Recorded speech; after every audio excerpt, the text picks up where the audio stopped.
Carmen, querida, estava aqui fazendo a leitura do seu livro Luís Vaz de Camões, uma leitura humanística, e tive de dar uma parada porque aquela parte do mito do Sísifos que você coloca junto para comparar, junto com o absurdo de Camus, me tocou muito, adorei essa parte. Então eu separei esse trechinho, assim, a parte para comentar, porque eu acho incrível, né, como a poesia de Camões, ela demonstra lá, você diz que ele tinha perdido toda a esperança, ele estava correndo à frente, a esperança estava atrás, né? Tudo ele tinha lá abandonado, né? Para todo sempre.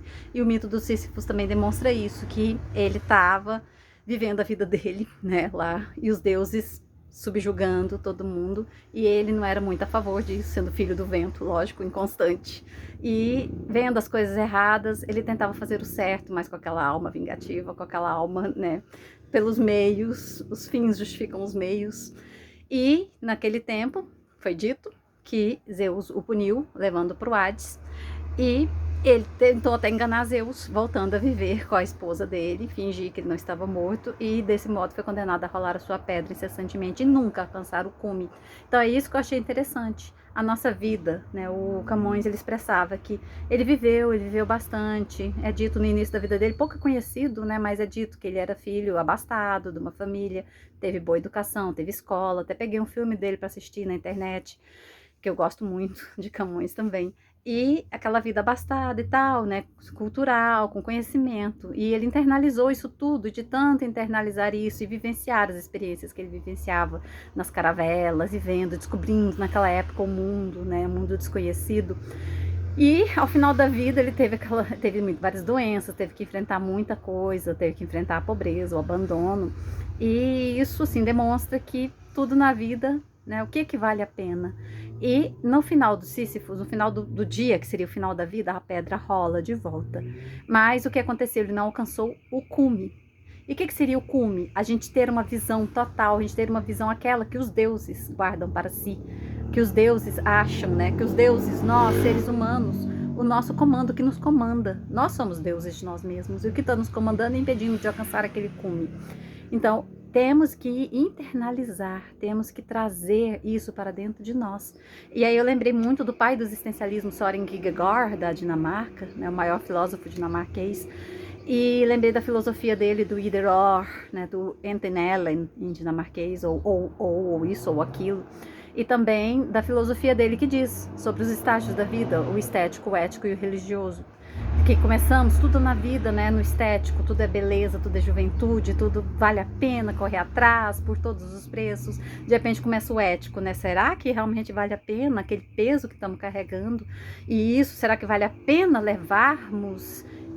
Parece meio inconstante, parece meio estranho. Vem aquela questão ética, né? Você se questiona bastante.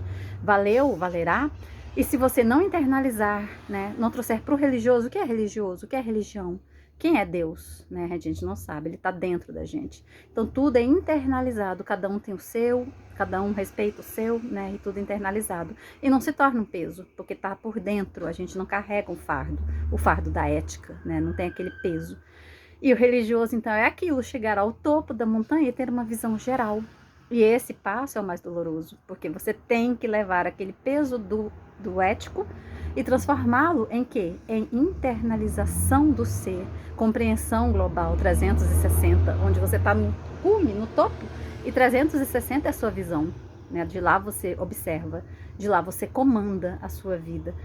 E esse passo, ele é muito difícil, muito doloroso. Soren dizia o quê? Que a gente acaba recuando em tudo na vida. Se a gente está do ético e vai dar o passo para o religioso, dá um medo muito grande, é muito difícil. Alguns voltam até para o estético, alguns voltam para o ético, ou simplesmente param e questionam, né? E ficam questionando. Por que não fui? Por que fui? E quem consegue cruzar essa fase, essa etapa do religioso, consegue, né, ter essa internalização real do ser. Talvez Camões tivesse medo de cruzar isso, talvez ele tenha conseguido cruzar, porque ele conseguiu transmitir a mensagem dele, né? Não sabemos ao certo o que aconteceu, o que acontecia na mente dele, mas pela poesia dele, ele conseguiu transmitir isso pra gente, a necessidade de cruzar esse alto mar, de cruzar esse gap, essa fronteira, né? E realmente ver aquela visão, não deixar mais a pedra rolar, até às vezes até abandonar a pedra, né? Se é que somos capazes disso. E o que interessa é o que está lá em cima, é a nossa visão 360, e termos a consciência de que somos seres existenciais, sim, mas, acima de tudo, pelos nossos pensamentos e pelas nossas vontades, entre nós, de conhecermos, de sermos, né, de termos esta alma eterna, somos eternos.